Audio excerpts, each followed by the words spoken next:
You're tuning into Black and White Sports on YouTube. The no-holds-barred truth on sports.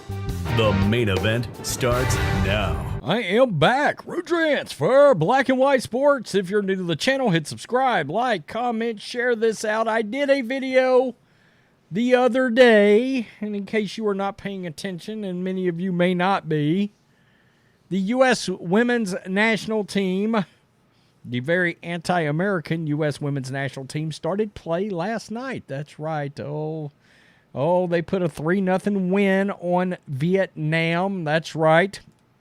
And prior to said World Cup having broke out, Megan Rapinoe once again ran out there in Colin Kaepernick-like fashion and tried to steal the limelight of all of it by saying, I am retiring, and guess what? She started her grifter. The very day that she decided to retire, she sat down with Time magazine and gave a rather repugnant interview. And during said repugnant interview, she called out arguably the GOAT of comedians, the GOAT of guys that stand up and want to make us laugh by pushing the envelope. That's right, none other than Dave Chappelle. Now, Dave Chappelle, of course, has come out with some very controversial, my goodness, Netflix specials that ruffled the feathers of the LGBTQ elemental P community. Most notably, of course, he told a very vivid story about a friend of his who happens to be transgender that ended up committing suicide and got massive blowback.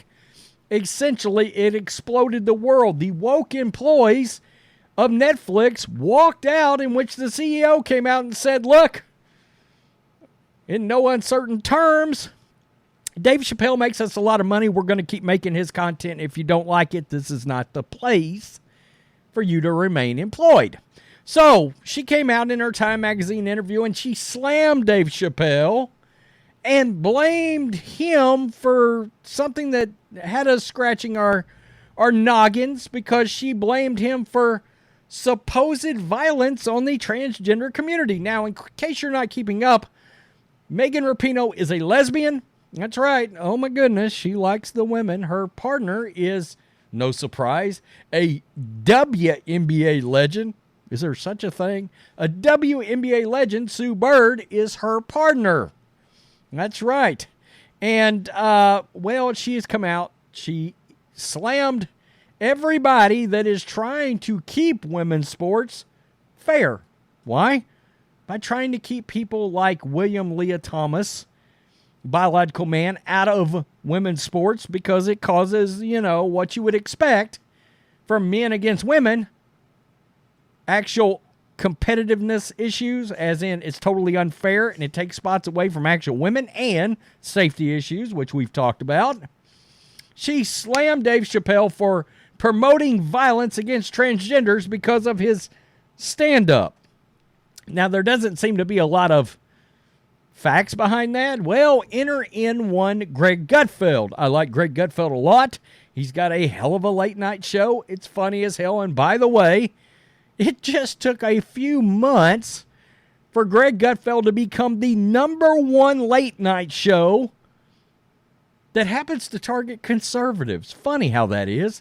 Funny how, and Bill Maher says it's the funniest late-night show on television. A liberal come out and said that about Greg Gutfeld's show, and said he certainly understands why it has taken over late night.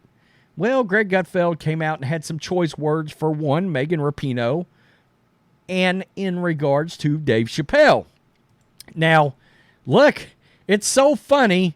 These people that want to promote fairness also want to promote censorship, because they always go back to the same bullshit, sad line. Oh my God, they're promoting hate speech. Now, keep in mind, RFK Jr. just gave had to sit in front of all the wokes, Democrats, talking about censorship on the Hill this week, and the Democrats tried to censor him during the hearing about censorship. That's where we are, folks. That's where we are. This is what Gutfeld said about Rapinoe. We're mining for whining, and this gold rush is currently being led by Megan Rapinoe. Mostly famous for damaging brands she endorses. Looking right at you, Subway. That's right, because people all of a sudden started boycotting Subway because they used her as an endorser and people lost their minds. You see, she doesn't care for America much by kneeling for the national anthem like a lot of these other wokes on this anti-American soccer team. And much less for playing women's soccer, and now she's happily endorsed biological men playing women's sports. Of course, now that she no longer plays. It's funny how that worked. Keep in mind, this women's team has been boat raced twice by men. And one of them just recently, 12-0. A bunch of retired over-the-hill men playing against our U.S. women's national team destroyed them, 12-0. Yeah, that's right. She recently told Time magazine, quote, "We as a country are trying to legislate away people's full humanity. Now we care about women's sports. That's bullshit. And show me all the trans people who are notoriously taking advantage of being trans in sports. It's just not happening. Really? Again, please see William Leah Thomas. Jumps into women's swimming, immediately dominates. Funny how that works. It's happened in powerlifting. We've seen that. Well, Megan, it is happening. Trans are clobbering women's in sports. Literally, it's not our fault if you can't read or operate a smartphone. But she's right in one respect.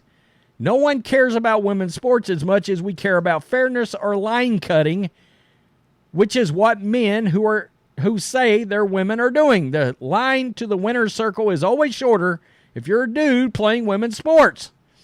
Tennis legend Martina Navratilova backhanded Rapinoe's hysterics with a single word, yikes. She's an eloquent woman, and again, a reminder that she once called me an asswipe, so, she's smart. Call me Martina. Greg Gutfeld is hilarious. Now, let's get to Gutfeld's remarks about Rapinoe and Dave Chappelle. Also claimed, quote, Dave Chappelle making jokes about trans people directly leads to violence, whether it's verbal or otherwise, against trans people. Of course, the Time reporter didn't push back. You'd think a major journalistic outlet would ask Rapinoe one simple question: what violence are you talking about? Of course they won't. But like people who find me unattractive, they're nowhere to be found. So where are the stats? I guess that's a tough follow-up question reserved for only Republicans. But is there evidence that debating this topic has somehow led to mass violence against trans people? Or is that claim just meant to shut down the debate? Exactly. Is there some database that we don't know about? Is it one of those secret ones Merrick Garland has that compiles instances of white supremacy and parental terrorism? Maybe it's in the file with the White House cocaine test results, Jeffrey Epstein's visitor lists, and Joe Biden's cognitive tests. Truth is, as it so often is, the reverse. When biological men, people we used to simply call men, participate in women's sports, it's the women who get hurt. Well, men too, if you count the gamblers who put their money down on the women. Take this incident where a biological male played high school volleyball on a women's team, and at one point he spiked the ball so hard his female opponent suffered a concussion. And volleyball, as you know, is a non-contact sport. That's it's right. True. None of those players ever let me near them. What happens when men enter women's hockey, boxing, MMA? Does anyone with a functioning cortex not think that if LeBron James took a few hormones and threw a dress on, he wouldn't dominate the WNBA and make it somewhat interesting? So we'll stop it right there, but you get his point. You get his point. There is absolutely, we can't figure it out. Also, the only demonstrated violence around Dave Chappelle was against Dave Chappelle when he was attacked. The media seems to forget that violence while chasing imaginary occurrences of other violence. Now, just because some bio men physically hurt women in sports, that doesn't mean all trans athletes do. That's a bunch of bullshit. If I wanted to smear people, I'd work at a mud spa. And, look, it's simple. Dave Chappelle, standing on stage, a guy that was part of the alphabet community charged Dave Chappelle on stage. Nashville. Well, we know how that went. And guess what? The person that caused that violence was a member of, you got it, that community. There was one that they actually stopped prior to it happening in Colorado. I believe that one was also part of that community. So, Megan Rapinoe, as you can expect, and as we've told you over and over again, as Greg Gutfeld just told everybody, Megan Rapinoe is full of shit. She is full of shit, and now that she is conveniently sauntering her way out of women's soccer, which nobody wants to watch and or support because, well, Megan Rapinoe acts like a lesbian communist. Well, I mean, now she's okay with dudes coming into women's sports and selling out the women she supposedly loved, literally. It's funny how that works. Tell me what you think, black and white sports supporters. I like Greg Gutfeld. I do. He's one of the very few you can still watch over at that network. And even then, I don't really consume their channel anymore. I have to watch a clip or something from somewhere, like the Twitter. Tell me what you think. Peace. I'm out. Till next time. Thanks for watching the show. Be sure to like, comment, and subscribe. Be sure to tune in next time on Black and White Sports.